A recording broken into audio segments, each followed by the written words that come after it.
আসসালামু আলাইকুম। আজ আমি আপনাদের জন্য হাজির তেহারি রান্না করার রেসিপি নিয়ে এসেছি। কিভাবে খুবই সুস্বাদু করে হাজির তেহারি বাসায় রান্না করবেন সেটা আজকে দেখাবো। আমি এখানে 1.5 কেজি পরিমাপ গরুর গোশত নিয়েছি। গরুর গোশতটাকে ছোট ছোট পিস করে কেটে নিয়েছি, ঠিক এরকম। এবং এই গোশতটা রান্না করার পর কিন্তু আরেকটু ছোট হয়ে যাবে। একটা মশলা বানাবো।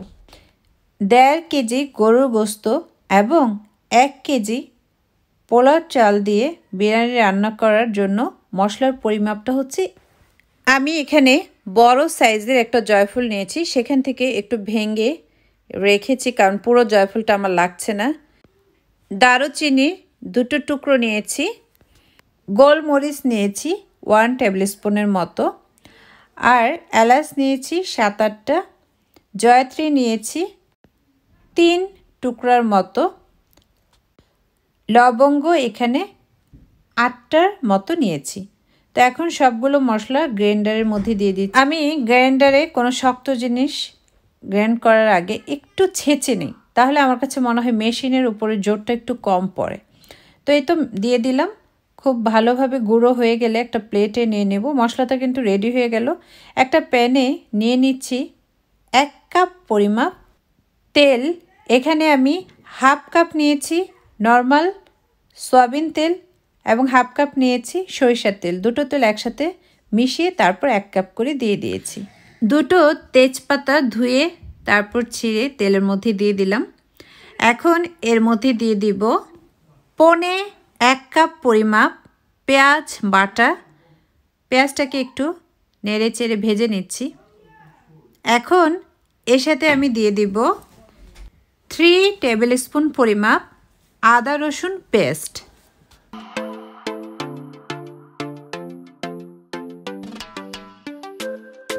দিয়ে দিচ্ছি 1.5 টিস্পুন পরিমাপ মরিচ গুঁড়ো, 1.5 টিস্পুন পরিমাপ ধনে গুঁড়ো, 1.5 টিস্পুন পরিমাপ জিরে গুঁড়ো। আপনারা যদি 1 কেজি পরিমাপ গরুর গোশত নেন তাহলে এখানে 1 টিস্পুন করে দিয়ে দেবেন, আর যদি এর চাইতে আরও বেশি নেন তাহলে পরিমাণটা বাড়িয়ে নেবেন। সবগুলো মশলা দিয়ে দিলাম। এখন দিয়ে দিচ্ছি স্বাদ অনুযায়ী লবণ, এবং আমি যে মশলাটা বানিয়ে রেখেছিলাম সেই মশলাটা এখন এর মধ্যে দিয়ে দিব। 2-3 মিনিট মশলাটা কষিয়ে নেব। এখন এর মধ্যে গরুর গোশতগুলো দিয়ে দিচ্ছি। গরুর গোশতটা দিয়ে দেওয়ার পর খুব ভালোভাবে নেড়ে চেড়ে তারপর একটা ঢাকনা দিয়ে ঢেকে দেব সেদ্ধ হয়ে আসার জন্য। আর এই গরুর গোশতের মধ্যে আমি কিন্তু কোনো পানি ব্যবহার করব না। গোশত থেকে যে পানিটা বের হবে সেই পানি দিয়ে কিন্তু গোশতটাকে জাল দিয়ে নেব। এখন চুলোর জালটা হাই হিটে রেখে ঢাকনা দিয়ে ঢেকে দিচ্ছি। 20 মিনিট পর দেখে নিচ্ছি।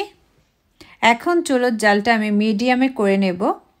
তারপর একটু নেড়ে চেড়ে আবার ঢাকনা দিয়ে ঢেকে দেব। তেহারি রান্না করার জন্য আমি এখানে কালো জিরা পোলার চাল নিয়েছি। এখানে আমি 1 কেজি পোলার চাল নিয়েছি। গোশতটা যখন দেখবেন প্রায় হয়ে আসছে ঠিক তখন পোলার চালটা খুব ভালোভাবে ধুয়ে একটা চালনির মধ্যে পোলার চালটা ঝরা দিয়ে দেব, পানিটা যেন খুব ভালোভাবে ঝরে যায়। গোশতটা আবার নেড়ে দিচ্ছি এবং লবণটাও এর মধ্যে চেখে নিয়েছি, লবণটা ঠিক আছে। এখন নেড়ে দেওয়ার পর আবার ঢাকনা দিয়ে ঢেকে দেব সেদ্ধ হয়ে আসার জন্য।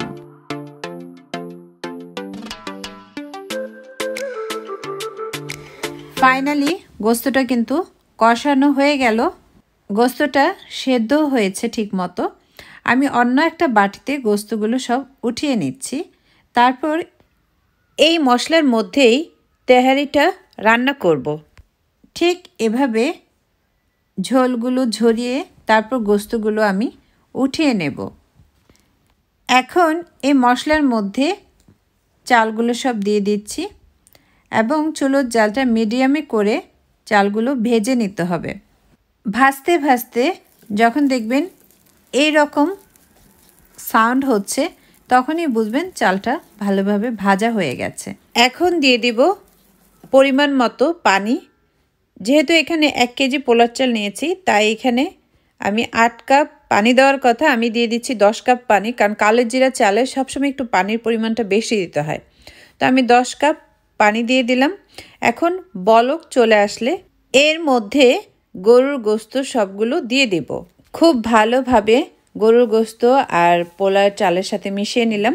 এখন এর সাথে আমি 10টার মতো কাঁচামরিচ দিয়ে দিচ্ছি। কাঁচামরিচটা জাস্ট ফ্লেভারের জন্য দিচ্ছি। কাঁচামরিচের জন্য কিন্তু তেহারিটা অত ঝাল হবে না, শুধু ঘ্রাণটার জন্য এতগুলো দেওয়া হলো।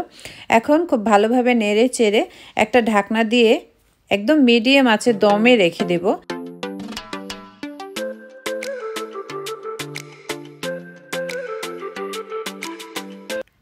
এই পর্যায়ে আমি একটু নেড়ে দিচ্ছি। নেড়ে দেওয়ার পর আবার দমে রেখে দেব, কারণ উপরের চালগুলো নিচে এবং নিচের চালগুলো উপরে দিতে হবে, তাহলে খুব ভালোভাবে তেহারিটা সেদ্ধ হয়ে যাবে। এখন দিয়ে দিচ্ছি 1 টিস্পুন পরিমাপ কেওড়া জল। কেওড়া জলটা চারিপাশে ছিটিয়ে আবার দমে রেখে দিচ্ছি। ফাইনালি আমার তেহারিটা কিন্তু হয়ে গেছে। এখন আমি দেখিয়ে দিচ্ছি সেদ্ধটা কেমন হয়েছে। দেখেন খুবই ঝরঝরা হয়েছে। কালো জিরা পোলার চাল দিয়ে তেহারি রান্না করলে কিন্তু খুবই ঝরঝরা হয়, তবে বাসমতি চাল দিয়ে তেহারিটা কখনো রান্না করবেন না, তাহলে কিন্তু সেরকম ঝরঝরা হবে না। তেহারি আমি একটা সার্ভিং ডিশে নিয়ে নিচ্ছি। খুবই ঝরঝরা এবং খুবই সুন্দর একটা ঘ্রাণ আসছে। আমার রেসিপি যদি আপনাদের ভালো লাগে অবশ্যই ট্রাই করবেন। সবাই খুব বেশি ভালো থাকবেন, আমার জন্য দোয়া করবেন। আল্লাহ হাফেজ।